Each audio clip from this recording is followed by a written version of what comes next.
¿qué tal? Buenas tardes. Mi nombre es Fabiola Cerratos. Esta tarde me toca moderar una charla que sin duda nos va a dejar a todos llenos de reflexiones con dos personalidades muy distinguidas a las cuales me gustaría cederles la voz para que platiquen un poquito de ellos. Luis Ignacio Román, bienvenido. Máximo Jaramillo, bienvenidos a este espacio del Futuro Llama, que pues es este festival que se realiza desde Futuro para dar a conocer diversos temas sociales que nos acontecen a todos y todas. Luis, ¿qué te parece si nos platicas un poquito de ti? ¿Qué tal? Muy buenas tardes. Bueno, pues mi nombre es Luis Ignacio Román, estudié economía en la UNAM, después fui de vago ahí estudiando cuestiones sobre economía del trabajo, estructuras productivas, trabajo en el ITESO, ahí he hecho huesos viejos desde hace 23 años y bueno, me dedico a temas ligados a empleo, política económica, coyuntura socioeconómica, en eso andamos. Ay, muchas gracias. Muy brevemente, ¿verdad? Con toda la trayectoria tan extensa que tienes, lo resumimos, pero súper valiosa. Máximo, bienvenido. Fabiola, muchas gracias por la invitación y un gusto compartir también con Nacho, que lo sigo desde hace mucho, desde que era estudiante. También yo estudié economía en la Universidad de Guadalajara, la maestría en ciencias sociales en la Universidad de Guadalajara también y el doctorado en sociología en el Colegio de México. Y me dedico a investigar sobre temas de política social, pobreza y percepciones sobre desigualdad principalmente. Pues muchas gracias a los dos por acompañarnos en este foro tan importante que tiene que ver con la brecha de desigualdad. Yo creo que a todos nos acontece, todos hablamos del tema, lo vemos en todas las redes sociales, pero pocos lo abordan desde el sentido pedagógico en el que creo que vale la pena reflexionarlo para poder llegar a reflexiones concretas. La primera pregunta con la que vamos a iniciar es, ¿qué herramientas les quedan a los gobiernos para poder disminuir las brechas de desigualdad? No sé, ¿quién quiere comenzar? Máximo, ¿te parece si comenzamos contigo? Por favor. Sí, claro que sí. Bueno, es una pregunta súper amplia y de una respuesta muy compleja, ¿no? Tal vez lo que me gustaría resaltar es que entre esas herramientas que tienen los gobiernos para reducir la desigualdad, una que se ignora mucho en México y que puede ser muy poderosa es la parte, en términos de justicia fiscal, pues tenemos tanto los impuestos como la política social. La parte de los impuestos me parece que es algo muy, muy débil en México. Tenemos una recaudación tributaria mucho más baja que no solo que países de la OCDE, la comparación que otros países de la región, tal vez de un nivel, por ejemplo, de PIB per cápita similar, como Brasil, Argentina, Colombia, tenemos una recaudación más baja hasta que algunos países centroamericanos que en ciertas perspectivas podrían parecer más pobres, pues recaudamos menos que ellos, que Honduras, que El Salvador. Entonces, la parte de la recaudación en México me parece es una de las herramientas que México desperdicia para combatir la desigualdad. Especialmente me parece que hay ventanas de oportunidad importantes en términos de los impuestos al ISR, que se conoce en México, que son los que van tanto a los ingresos de trabajo y empresariales.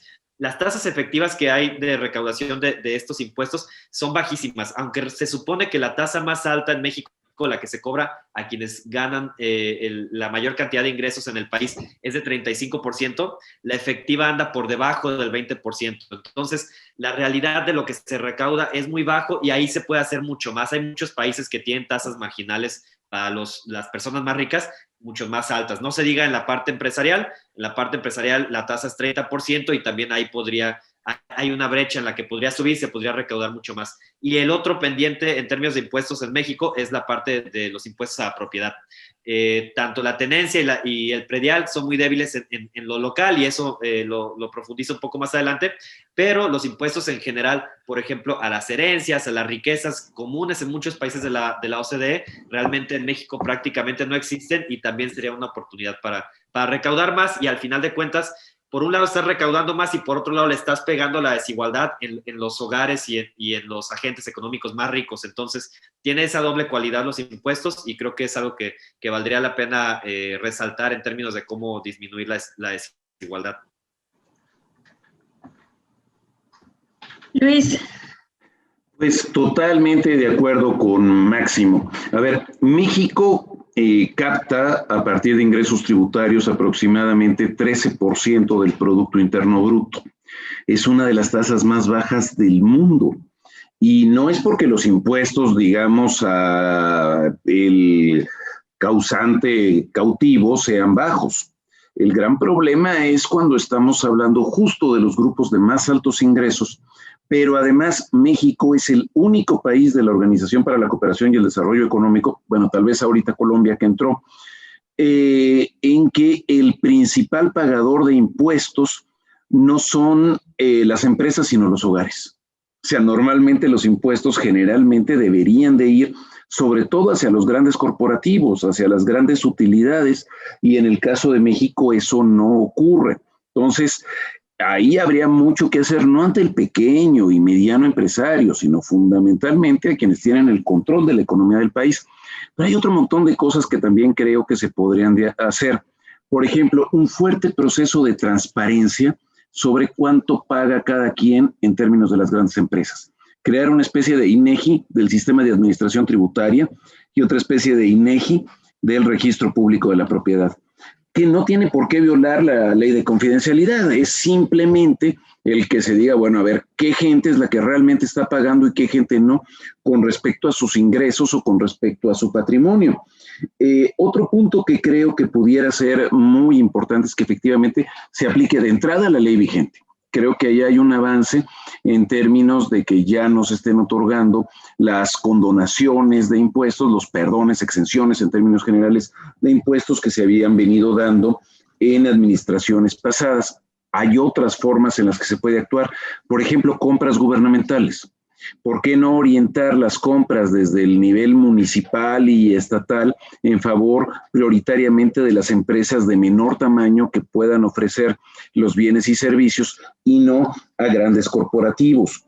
Otro punto muy importante pudiera ser también en impuestos especiales, pero para las grandes fortunas, como se estableció en Francia, como existe en los países escandinavos, o bien el tipo de impuesto internacional conocido como Tobin Tax, que es el impuesto sobre transacciones especulativas. Otra, que los impuestos no necesariamente vayan dirigidos directamente a una autoridad central en el Estado, sino que, por ejemplo, las escuelas privadas más caras paguen directamente los impuestos en depósitos hacia las escuelas de las zonas más pobres y que simplemente lo que haga el gobierno sea recibir el voucher y entonces evitar costos administrativos del traslado de impuestos. Habría muchos elementos en cuanto a ir más allá de la retórica y poder actuar en redistribución de la lógica de ingreso, del gasto público, de mejoras, por ejemplo, de captación de recursos por regulación ambiental, en la, por ejemplo, creación de cinturones verdes. También pudiera actuar el Estado para mejorar distribución del ingreso, sobre todo a nivel rural y periurbano. Y otra que sería bien interesante sería establecer un etiquetado frontal, ya no de los alimentos, sino con el símil de los alimentos, señalando, a ver, las empresas tipo los octágonos, ¿cuántas están realmente al tanto, al corriente del pago de sus impuestos en términos ambientales, laborales, fiscales, tecnológicos, culturales, sociales? Ahí se podrían hacer muchas cosas. Muchas gracias, Luis. ¿Ustedes creen que nos encontramos en estos momentos como país, pues, en las condiciones para aumentar los impuestos? ¿Máximo? Sí, creo que es Máximo, un momento sumamente... Perdón, dejé de oír la pregunta ahorita. Ah, que la repita Fabiola, tal vez, no sé. Estaba aquí, pero no. ¿Fabiola?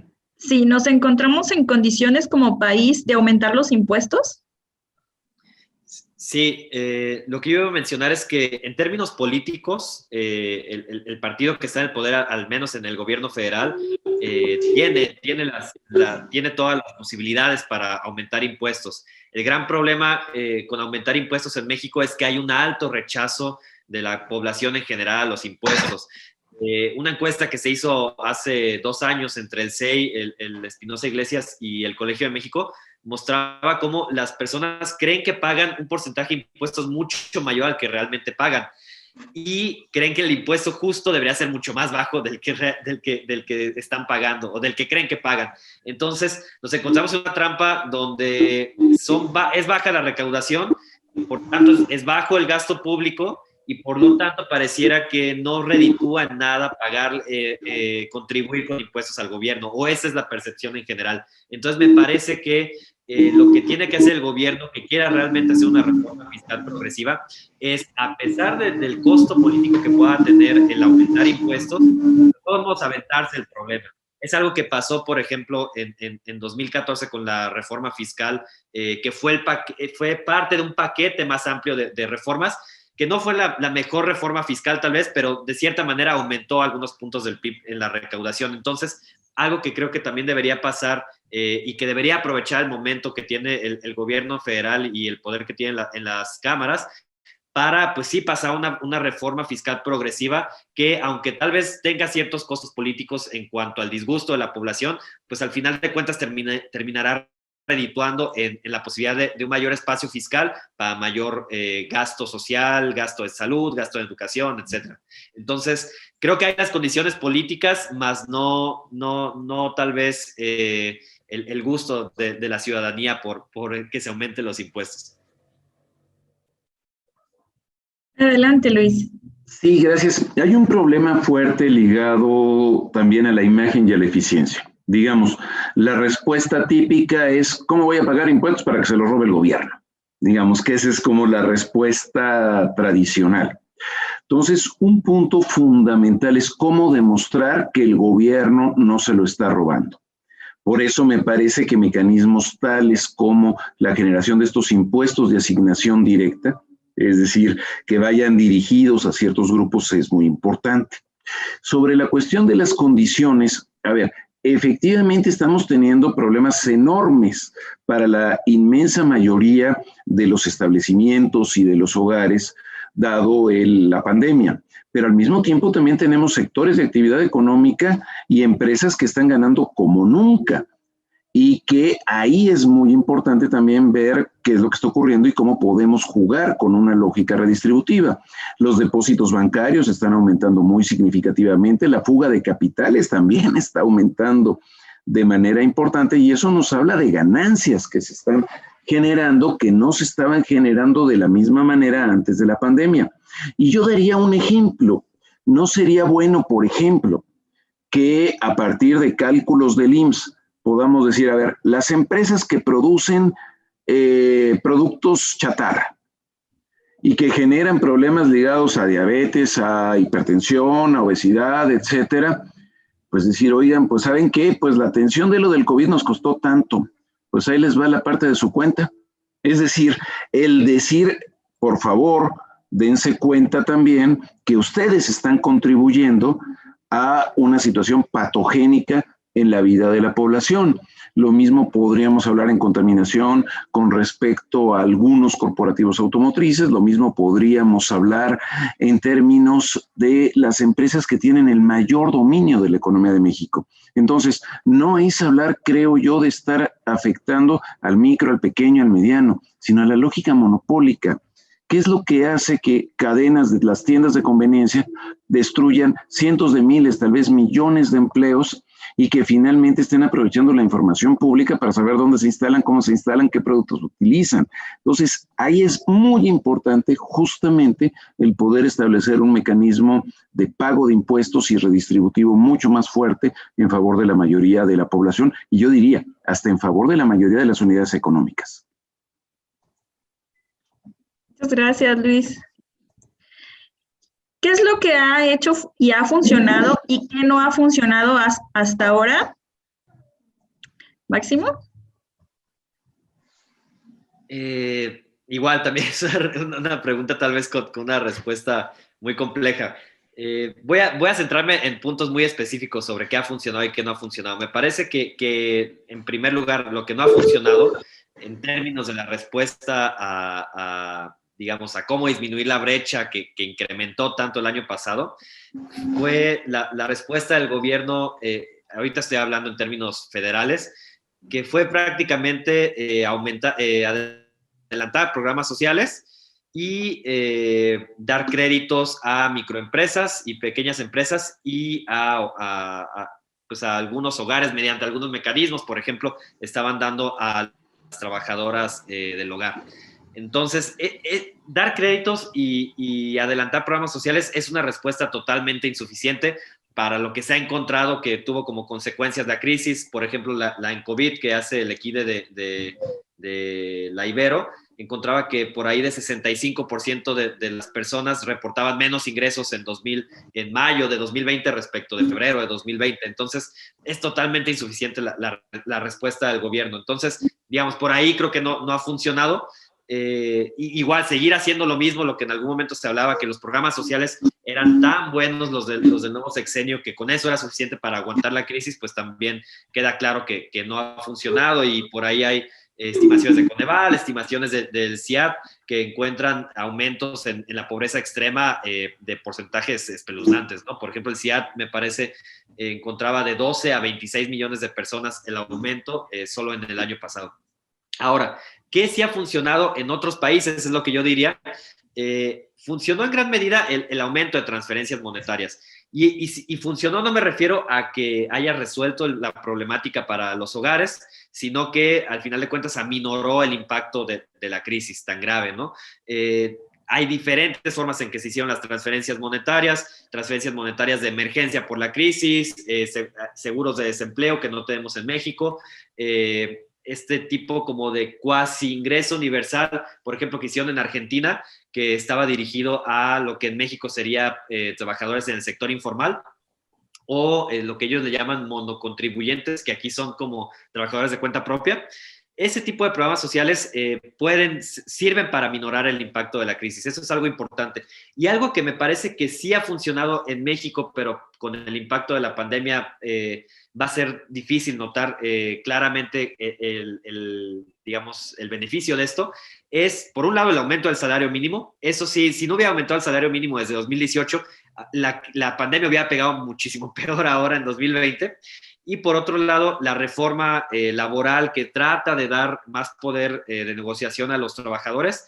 Esa tiene un efecto en mediano plazo, tal vez no en el corto plazo, pero pues al final de cuentas el democratizar los sindicatos, el buscar darles mayor poder, pues generará que esto que decía Nacho hace rato, que los hogares aportan más impuestos que las empresas en México, y eso es raro a nivel mundial. Otra cosa rara a nivel mundial es que algo que los economistas conocen, y se oye horrible, como distribución factorial del ingreso, que es simplemente de lo que se produce en el país, por decirlo de una manera fácil, cuánto se va a los hogares y cuánto se va a las empresas o al capital, en pago al capital. Resulta que en México casi el 65% por ahí se va al pago de capital y el 35% a los hogares, siendo que en el mundo es al revés. Se debería de ir más porcentaje a los hogares y menos al trabajo. Entonces, eso puede empezar a revertirse, pero pues, insisto, en mediano plazo, con la reforma laboral que hubo en el país. Entonces, esas políticas, me parece, tanto transferencias monetarias en la experiencia internacional, como la parte de fortalecer a los trabajadores y el poder de negociación de los trabajadores y el salario de los trabajadores en México, creo que esas son las recomendaciones que sí pueden funcionar y que valdría la pena repensarlas para el país. Muchas gracias. Luis, adelante. El micrófono está apagado. Perdón, la verdad es que estoy más o menos acostumbrado aquí en Guadalajara, en las cuestiones de economía, a discutir y como a entrar en contraposición con mi interlocutor. Y ahorita me cuesta trabajo pues decir no. La mera verdad es que estoy de acuerdo con todo lo que está diciendo Máximo. O sea, creo que coincidimos plenamente en la visión de cuál es la bronca que estamos viviendo. De hecho, yo diría una cuestión con respecto al gobierno federal. Lo que me parece altísimamente criticable de lo que está haciendo la administración actual no es tanto lo que ha cambiado con respecto a las administraciones anteriores, sino lo que ha mantenido y en su caso hasta profundizado. Es decir, por un lado es el decreto del fin del neoliberalismo y por el otro lado no incurramos en déficit fiscal, lo cual es curiosamente algo raro cuando se está diciendo justo mantenemos el primer mandamiento de ese famoso, entre comillas, neoliberalismo o el consenso de Washington. Pero en todo caso, a mí me parece que lo que hay es un enorme equilibrio de las finanzas públicas, al endeudamiento, al decir qué va a pasar después si nos endeudamos y ya no podemos volver a crecer. Creo que ahí hay un punto central y los efectos que se han tenido son muy fuertes. Ahora, fuera de lo que es el poder ejecutivo, sí hubo una lógica de fuerte para, digamos, deudores tradicionales y para los encadenamientos productivos de las más grandes empresas de México. Fue la línea de crédito del Banco de México por 750,000 millones en favor justamente del sector financiero, y luego el crédito que se generó por el BID negociado por el Consejo Mexicano de Negocios para propiamente la integración de las cadenas productivas de las grandes empresas. En otras palabras, si nosotros vemos esos montos, fueron mucho mayores que los que entregó el gobierno federal. En otras palabras, de una u otra forma, estamos hablando de que el apoyo directo que se generó fue de nuevo mucho más para grandes unidades económicas que justamente el que otorgó directamente el gobierno federal para micros y pequeñas empresas, los famosos créditos de los 25,000 pesos. Ahora, sí, yo creo que puede haber condiciones para mejorar las cosas, aunque efectivamente el gobierno saldría también raspado. Es decir, todo esto implica conflicto político. ¿Conviene continuar con el paradigma de garantizar la igualdad de oportunidades o es necesario aspirar a un modelo más igualitario todavía? ¿Te parece si ahora comenzamos contigo, Luis? De acuerdo. A ver, mira, a mí me parece que es importante pasar de una lógica de igualdad de oportunidades a igualdad de condiciones.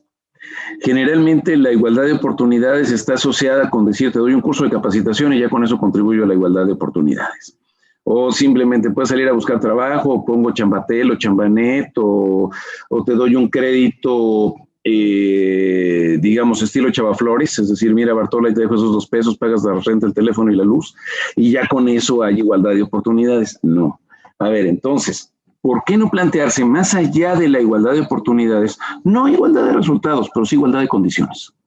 Es decir, que no sea de nuevo, la empresa gigante, el capital gigante, las zonas urbanas más desarrolladas, los hogares más poderosos, los que tengan mejores accesos y por lo tanto puedan impedir cualquier competencia venida de empresas de menor tamaño o venida de las ciudades que se encuentran en dificultades mayores. En otras palabras, creo que el Estado debería de tender a mejorar la equidad en las condiciones de la competencia y eso implicaría sobre todo afectar la estructura monopólica de México porque es un país con un extremado dominio del mercado en unas cuantas empresas.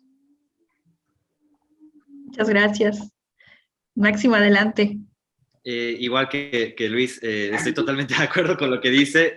Me parece que la parte de igualdad de condiciones es algo que se tiene que empezar a plantear en México y realmente se plantea poco. Siempre se habla de igualdad de oportunidades. Ahora, si nos fuéramos todavía un poco a algo más idealista, que tal vez está todavía más lejos de pensar y ni siquiera vale la pena reflexionarlo tanto para el caso de México, pero yo diría que de hecho sí habría que cuestionar también la desigualdad de resultados como tal.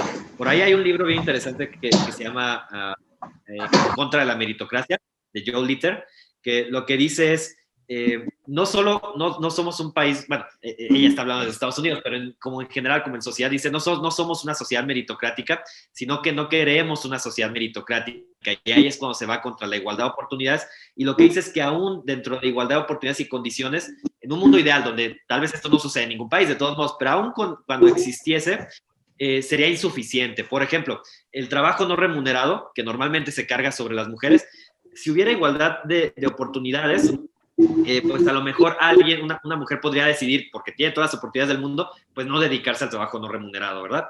Pero las que sí por lo que sea, sí deciden con igualdad de oportunidades dedicarse al trabajo no remunerado, podrían decir, bajo una lógica de cuestionar la desigualdad de resultados, podrían decir, ¿por qué esto no se remunera? ¿Por qué hay ciertas actividades que sí son remuneradas por el mercado y estas no? Ese es un ejemplo tal vez muy básico. Otro, por ejemplo, es las distancias que hay en los salarios entre, por ejemplo, un obrero y el director de una empresa transnacional, y elegí estar aquí. Pero entonces ahí yo podría estar cuestionando de todos modos esas distancias que hay entre los distintos salarios de las distintas posiciones en el mercado. Entonces creo que, insisto, tal vez ahorita más el debate más importante justo es en igualdad de condiciones, pero en términos más ideales o utópicos, pues vale la pena pensar en algún momento en también desafiar de cierta manera la desigualdad de resultados. Muchas gracias, Máximo. Yo quisiera agregar ahí un poquitito, si se Adelante. puede. Sí, claro, adelante. Es que ahí hay una cuestión que a mí me parece hasta absurda cuando hablamos de la lógica meritocrática, y es el mantener un supuesto teórico, decir que al trabajo se le paga en función del aumento del producto que genera en una unidad económica, la productividad marginal, le llaman los economistas, cuando en realidad no sabemos bien ni cómo medirla, en valor, o lo medimos en cantidad, o lo medimos en qué. A ver, cuando vemos, por ejemplo, un especulador financiero que genera bonos basura, en algunos casos, y que se venden, y que eso genera crisis como la del 2008, resulta que este señor fue muy productivo. En cambio, si nosotros tenemos a un socorrista que se juega la vida un montón de veces al día, con gente con COVID, metiéndose a balaceras, con los riesgos de tránsito, y que le está salvando la vida a la gente, resulta que si lo medimos por su ingreso, pues es muy poco productivo. Entonces, ¿qué es lo productivo y qué es lo improductivo? Entonces, eso lleva a un problema mucho mayor que el de la mera lógica meritocrática o de productividad medida simplemente en dinero. Nada más. Gracias, Luis. ¿Qué papel juega la defensa de lo público, el transporte, los hospitales, las escuelas, nuestras calles, cuando hablamos de la desigualdad? Máximo. Gracias. ¿Qué papel juega? Pues yo diría que todo, al final de cuentas, y decir todo es mucho y poco al final de cuentas, ¿no? Creo que lo importante es que no se puede generar igualdad y justicia si no viene desde lo público, desde la presencia del Estado fuerte, protector de vulnerabilidades, y que al final de cuentas esté generando justicia. Me parece que, por ponerlo en algo más concreto, por un lado, los estados para hablar de menos desigualdad tienen que tener amplias redes de protección social. Es lo que se le conoce como regímenes de bienestar, que están cargados al pilar del Estado, y que al final de cuentas el Estado funciona como un garante de cierta ciudadanía y de ciertos derechos sociales, que lo que busca al final de cuentas es distribuir la herencia social que hemos acumulado a lo largo de la historia, ¿no?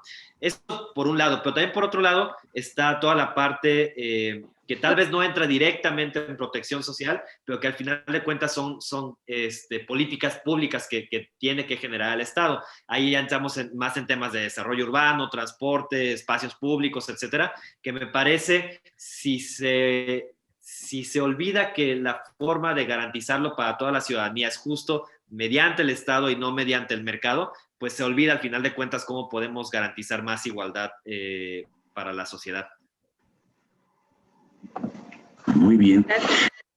Mira, yo creo que efectivamente, hay una cuestión hasta ética y que creo que es fundamental, y que viene desde la escolástica, desde el siglo XII, y que es, ¿qué justifica la propiedad privada? Al menos desde toda la tradición judeocristiana, y es la producción de bienes de beneficio universal. Es decir, finalmente se dice la propiedad privada y el interés privado está bien siempre y cuando contribuya al interés público.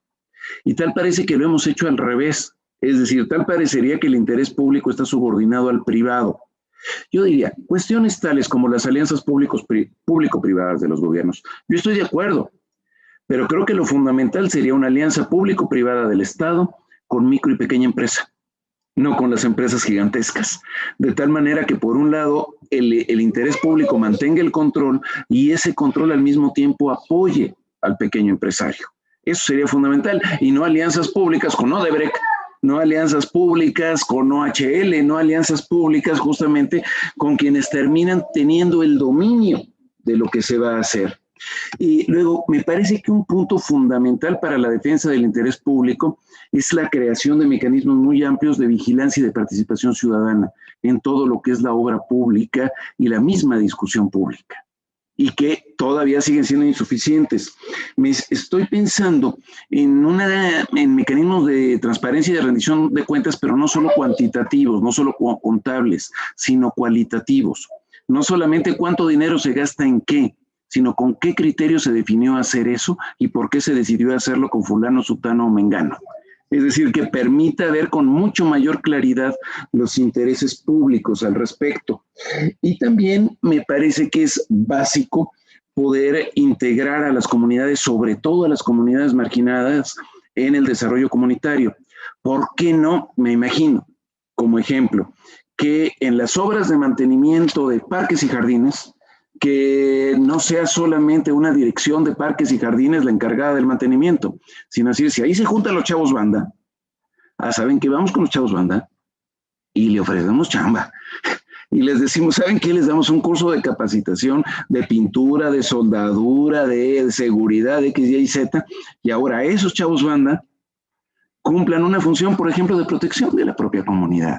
Eso sería integrar a la comunidad en función de un interés público que al mismo tiempo no esté generando los procesos de nuevo, de oligopolización, de monopolización que tenemos en la economía mexicana.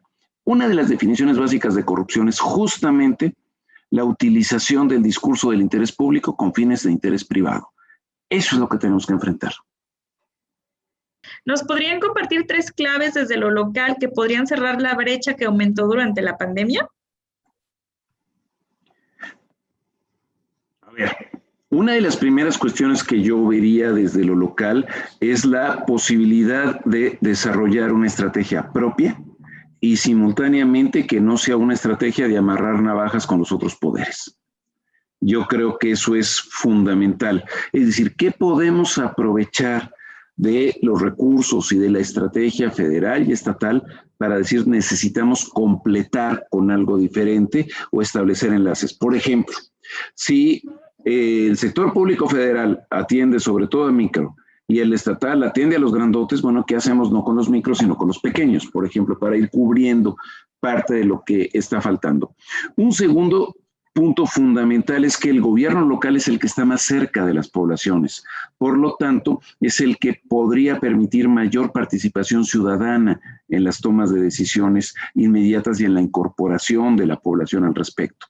Y tercero, es el que atiende directamente las necesidades más ingentes de la población en términos de servicios fundamentales de agua, de basura, de panteones, de parques, de jardines, etcétera. Doy un ejemplo. Con la sobremortalidad que ha habido ahorita debido a la pandemia, me parece que sería fundamental el establecer una estrategia, además de evidentemente de la salud, pero de respeto a nuestros deudos, de decir a los que se nos adelantaron, es decir, que permita, por ejemplo, un mucho mejor mantenimiento de donde reposan los muertos. Creo que ese tipo de elementos son simbólicos, pero junto con la vida cultural, junto con la vida social, junto con la vida ambiental, ahí se podría hacer muchísimo desde lo municipal. Muchas gracias, Luis. Máximo, adelante. Sí, como lo decía Luis, al final de cuentas el gobierno local es el que está más cerca de la gente, ¿no? Entonces, por un lado, bueno, a ver, no, me voy a esperar a decir este punto para primero decir el de recepción, digamos, se tiene que fortalecer las haciendas públicas locales, eso no hay ninguna duda. En México se han acostumbrado mucho los gobiernos estatales y municipales a vivir de las participaciones y las aportaciones federales y a simplemente estar dando, digamos, disminuyendo impuestos para ganar más votos en lo local. En ese sentido, la tenencia que está a punto de desaparecer en muchos estados del país desde que se hizo estatal en el sexenio de Calderón, o por ejemplo el predial, que es tan mal cobrado y que podría ser un impuesto progresivo, que es a la propiedad buenísimo alrededor del país, pues son ventanas de oportunidad muy importantes que tendrían que tomarse en cuenta desde lo local. Digamos, la hacienda pública local tiene que fortalecerse, si no, lo que sigue, que voy a decir ahorita, no va a suceder nunca. Ahora, el segundo punto que me parece importante son las políticas públicas regionales, digamos, las especificidades que hay tanto en las diferentes regiones del país como estados o hasta municipios, ¿no? Entonces, ese tipo de regionalidad que es tan variada y que se tiene que atender de diversa manera, pues me parece que justo debería de tomarse en cuenta desde lo local. Entonces ahí estamos hablando de, digamos, estrategias de desarrollo urbano con transporte, espacio público, servicios públicos que ya decía Luis, la parte de seguridad se supone que la principal encargada de esto es los gobiernos locales, y al final de cuentas pues es una parte importante del bienestar para los ciudadanos y las ciudadanas, ¿no? Y un tercer punto que me parece es, un poco completando lo que decía Luis, realmente las políticas sociales en general vienen desde el gobierno federal, pero justo hay ciertas áreas de oportunidad que dejan que se podrían aprovechar también desde lo local y digamos, caracterizando según las distintas formas de los municipios, de la población municipal, demografía, forma de estructura social, socioeconómica, etcétera, que se debería tomar en cuenta para políticas públicas que exactamente complementen lo que hay a nivel federal. Entonces, digamos, resumiendo, tanto la parte de fortalecer la hacienda pública, las políticas de desarrollo urbano más locales y políticas sociales que complementen las federales, me parece que serían 3 puntos fundamentales para esto desde lo local. Muchas gracias. Bueno, pues por mi parte, quiero agradecerles porque tengo una suerte tremenda de estar en este espacio con ustedes y pues hacerles la invitación a todos a seguirnos escuchando a través de la página hayfuturo.mx, El Futuro Llama, para continuar enlazándonos a estos foros que necesitamos escuchar todos como sociedad, que necesitamos concientizar. Y quisiera saber si ustedes tienen algo más que agregar a este espacio. Adelante, Luis. Nada más una cosa, agradecerles a ti, a Diego, a Futuro Llama, pero también sobre todo la oportunidad de estar con Máximo. Realmente aprendí con él, es alguien extremadamente preparado y creo que pues, podemos generar como un ambiente de diálogo muy rico y decir, sí podemos hacer cosas diferentes. Claro que sí. Igual, agradecer tanto a ustedes por la invitación y también es un honor compartir espacio con Nacho, que como decía, lo admiro mucho todas las opiniones que tiene. Entonces, buenísimo el espacio hoy. Muchas gracias. No sé si desean dejar sus redes sociales para que lo sigan, para que sigan checando su trabajo también. ¿Cómo no soy? L. Ignacio RM, ahí es el Twitter, o Luis Ignacio Román Morales en Facebook.